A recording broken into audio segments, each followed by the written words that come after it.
அகழ்வாய்வு குறித்து இன்னும் மத்திய அரசு அதற்கான அங்கீகாரத்தை பிரதமர் நரேந்திர மோடி வந்திருக்காரு. அந்த அறிவிப்பு கூட வல்லான கங்கை கொண்ட சோழபுரத்துக்கு வந்திருக்காரு. அதை எப்படி பாருங்க நீங்க அது அவங்க செய்யற மிகப்பெரிய தவறு. நீங்க கீழடியை பொறுத்த வரைக்கும் தரவுகளோட நம்முடைய அரசாங்கம் கொடுத்துருக்கு. கிட்டத்தட்ட பல வருஷங்கள் இதுக்குண்டான ரொம்ப சிரமப்பட்டு அந்த தரவுகளை, அதுவுமே நம்ம இந்தியா மாத்திரம் கிடையாது, இனி அது உலகத்தரம் வாய்ந்த சில அதெல்லாம் வச்சு வெரிஃபை பண்ணி தான் இது உண்மையிலே இத்தனை வருஷம் இதனால என்னன்னா தமிழ் மொழியோடையது, தமிழ் கலாச்சாரத்தோடைய இதை பற்றி, சிறப்புகளை பற்றி நம்ம சொல்கிறோம். நம்ம அதுக்கு அவங்களோட அந்த அங்கீகாரத்தை அவங்க மத்திய அரசு, ஒன்றிய அரசு கொடுக்கணும். அது காலந்தாளத்தில் அது செய்கிற மிகப்பெரிய தவறு. அதே வேளையில் இன்னைக்கு நாட்டுடைய பிரதமர் அதை நம்ம கண்டிச்சிருக்கிறோம். முதலமைச்சர் கண்டிச்சிருக்கிறாரு. அப்புறம் எல்லா தமிழ்நாட்டை சார்ந்த முக்கிய எல்லா பாஜக தவிர எல்லா கட்சிகளும் அதை கண்டிச்சிருக்கிறாங்க.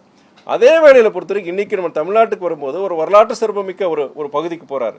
ராஜேந்திர சோழனுடைய அந்த கங்கை கொண்ட சோழபுரம் இது போறாரு. அந்த கோயிலா இருக்கட்டும், அந்த நம்முடைய மன்னர் ராஜேந்திர சோழ மன்னராக இருக்கட்டும், அந்த ஒரு இடத்துக்கு போகும்போது, அந்த நிகழ்வுக்கு போகும்போது அது தமிழ்நாட்டுக்கு ஒரு பெருமையாக நம்ம பார்க்குறோம். நம்ம கருத்து வேறுபாடுகள் இருக்கலாம், அரசியல் ரீதியாக நம்ம வேறுபடலாம். ஆனால் அந்த ஒரு நாட்டின் பிரதமராக அந்த இடத்துக்கு இவ்வளோ நேரம் அவர் செலவழித்து அந்த நிகழ்ச்சியில் கலந்துக்கிறாருன்னா அது நமக்கு பெருமை. ராஜேந்திர சோழனுக்கு பெருமை, நமக்கு பெருமை, தமிழ்நாட்டுக்கு பெருமையை நம்ம பார்க்கணும். நம்ம இதில் போய் கீழடிக்கு நம்ம எதிர்ப்பு தெரிவிக்கிறோம். அதுக்காண்டி இதுக்கு வரவரை போய் நம்ம போய் வரக்கூடாதுன்னு சொல்கிறதோ, இதில் எப்படி நீங்கள் கலந்துக்கலாம்னு சொல்கிறோம், அது நல்லா இருக்காது.